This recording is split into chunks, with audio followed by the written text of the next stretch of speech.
Hello everyone and welcome back to my channel. This is lesson 2 of the My Fashion Design Process videos. Today we're going to be going over inspiration and ideation. And so let's get started, everybody. So first things first, what we need to understand is the difference between inspiration and concept. So how I work when I'm working with inspiration is I basically am thinking about individual objects, not concepts as a whole.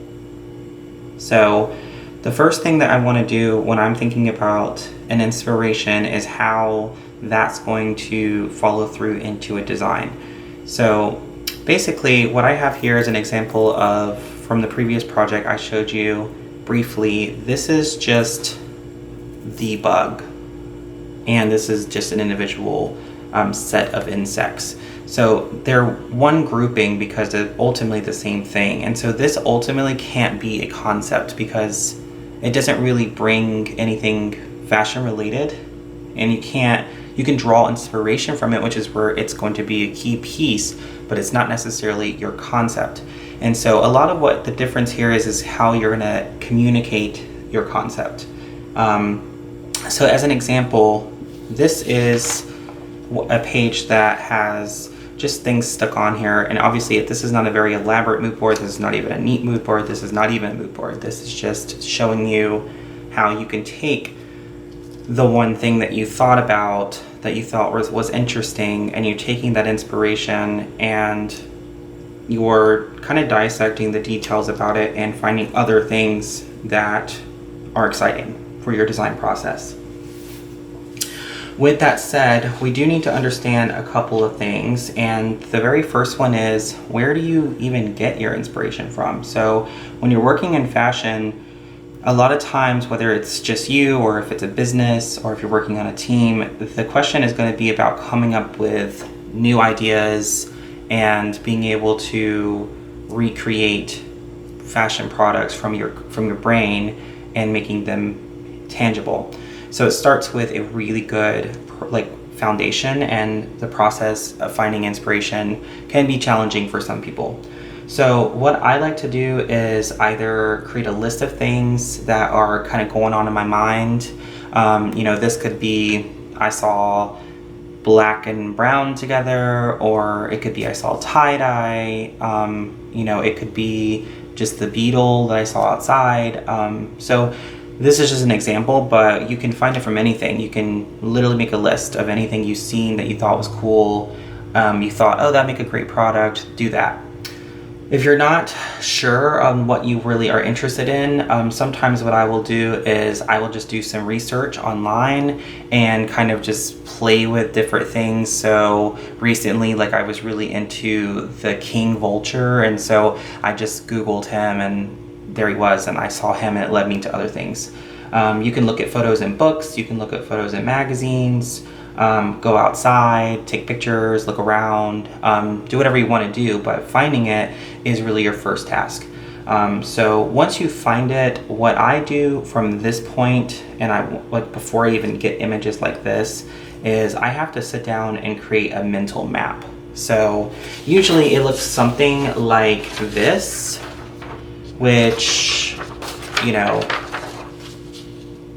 it's hard to read, and I don't know if it's better this way or the other way, but essentially it's going to be a map of whatever you had going on in your brain at the time. So for example, if we just kind of look at 3 things, and let's just go with the bugs because we had bugs. I wrote a random word key and the word protest, which will make sense in a few minutes. And what I've done is I've taken bugs and I've broken it down into 3 things that reminded me of the word bug, or came from that word. So beetle, fly, larva. And then from there I looked at the backs, the antennas, the wings, the legs, slime, white, all this sorts of imagery that are just words. And from there, what you would do, or what I do, is I go in and I do further research of images. So then I'm actually searching for visuals. Obviously, give credit to people if they're artists, or if you're finding it and you need to give, the owner his rights or her rights. Research the images, find the images, select your images. So the selection process is up to you. I kind of just decide what I think is interesting and what I find to be a little kind of already done or overused, and then I analyze those images. Once I've analyzed them, I will subtract the key details from the images to create the looks. Another example with the keys, for instance, you can look at the edges, you can look at the key ring, you can look at the color gold. It might remind you of razors, it might remind you of weddings, or like the rings I put weddings, and gold reminding me of mines. And so again, it's research, selection, analyzation, and then subtracting those details.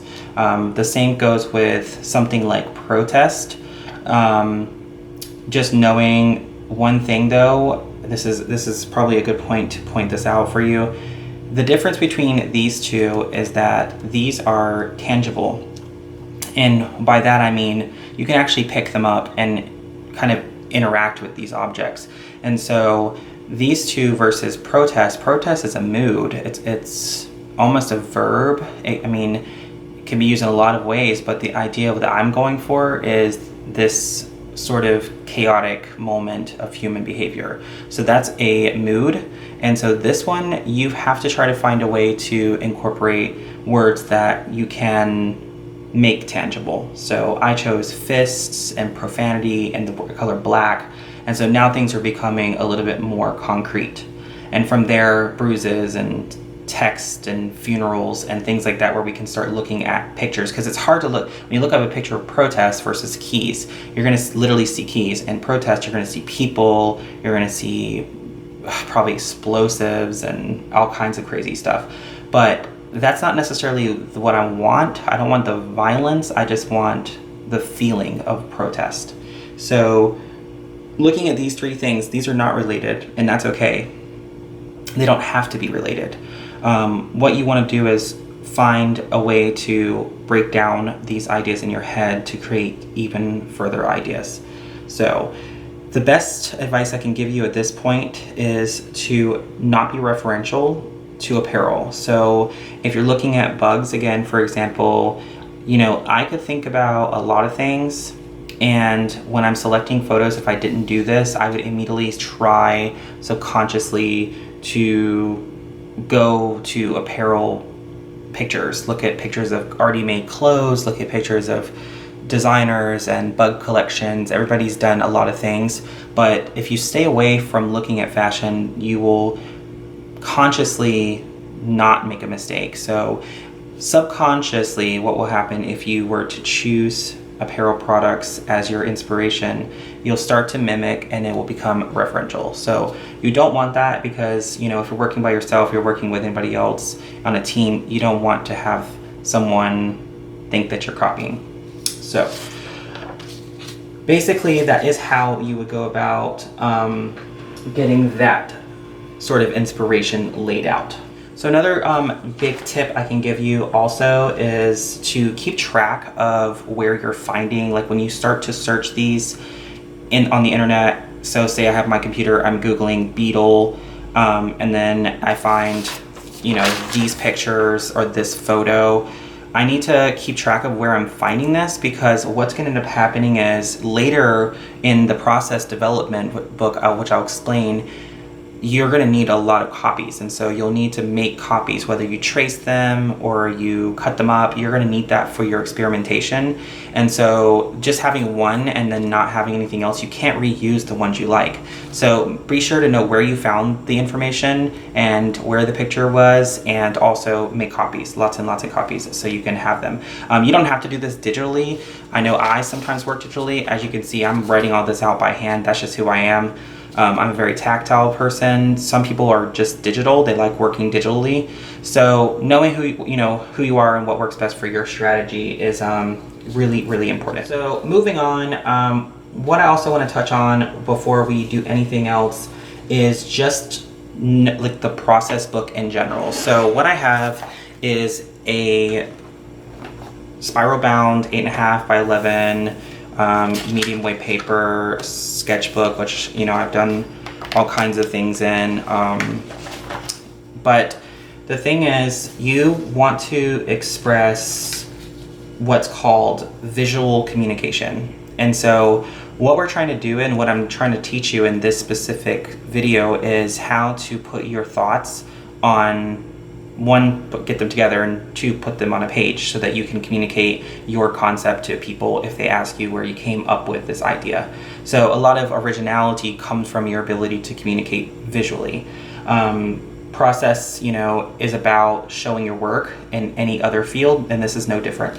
So basically, a process development book can be a sketchbook, it can be digital. I've seen them digital, but sketchbooks tend to be the best tool. And what they're going to be is essentially a documentation over a series of pages of you exploring how you went from the very first thing that popped in your brain, which in this case you saw I wrote in the previous pages that it was bugs and keys and all that, and so it doesn't really make a lot of sense to anybody. It probably doesn't even make sense to you, which is okay. So what you're going to do is you are going to have a series of pages, and those pages will, I know some professors I've had will require titles, so you could put brainstorming and all these other different, you know, things up here. And some don't put that because you might end up having to scan them in and create a PDF to show people how you went, and how sort of I showed you in the previous video how I had a series of pages. And they were more, you know, brought down, but it started with something like this. So first things first, you're going to have sections, and it'll probably take up like a lot of your pages, honestly, and might sometimes even a whole text or a whole sketchbook. But basically, you're going to have brainstorming, you're going to have research images, you're going to have customer profile and market, you're going to have mood board and color exploration, 2D experimenting, fabrics, design translation, group designing, finalization of your styles. And then what I like to do, and I know some designers will take it even further, but I like to kind of leave it at that point on the page and go over to fashion illustrating, because sometimes I like to illustrate with different, you know, mediums, so I don't necessarily have the right paper here for watercolor or whatever. So, you know, I might have to move on. Sometimes if I'm doing in pen and color pencil, you can stay in the sketchbook, but you may need to move on. But you will also need like tech flats, which you can do by hand, and I'll show you guys how to do those, and also moving over to actual like digital Adobe Illustrator tech packs. And then you'll need production work, you'll need 3D development, you'll need muslin, you'll need draping, you'll need documentation. And so all of those are sort of optional, and how you kind of choose to do that is up to you. So basically, to show you kind of what would happen, we'll, you know, basically put in our first initial information in here. And you could tape it, you could glue it. I mean, I have this, and for the sake of time, I'm not going to do all that, but you could glue it. You also don't have to do it on a separate page like I did. I mean, I just sometimes write in my sketchbook and do my, you know, entire mental map in here, and that's completely okay too. So for the sake of time, what I've done is I've taken these concepts. So we would have this here, and it would be all over the page. And you can get as many images as your heart desires. And what you would want to do is you would take, like, these images are just random things I found to write in the book as an example. But for like protest, for example, you know, you could put them, you could start them anywhere on the page. Here's some keys, here's a beetle. And so that's just the main stuff up here. And then you want to kind of make a collage of all of these other topics that you find pictures for. If you find the picture, and you can print them and bookmark them and kind of tear them apart. So, you know, say I got the keys, but then afterwards I was like, I don't really like the rings, I like this sort of serrated edge. I could cut the serrated edge out and just use them and make multiples and duplicate. And so you're just placing in a collage form on the page to get whatever it was that inspired you. This is just your brainstorming page. And so basically once you have that, you'll glue them down and you'll have a whole page dedicated to that, and pretty much people will be able to see how you went from these broad, weird things that doesn't make a lot of sense to this. And from there, you have at least established, which is the point here in this video, establishing, you know, your inspiration and ideas on a page. And now from there, you know, going forward, nobody can steal necessarily, like, or say that you stole these concepts from anybody else once you have developed them. And nobody can, I mean, obviously you don't own these inspiration sources, but what you're doing with them is making them yours. And that's sort of the point of design, so making them different. So once you have this done, basically you are done establishing your inspiration. There's not much else you can do. And so you have brainstormed, you researched images, and you have placed them on the page to give an idea of what you're looking at. And so once you have these glued down, you can use this or you can use anything else. It doesn't really matter. Obviously, it's up to you how you present it. And this is not a lesson on composition. This is just a lesson on structuring.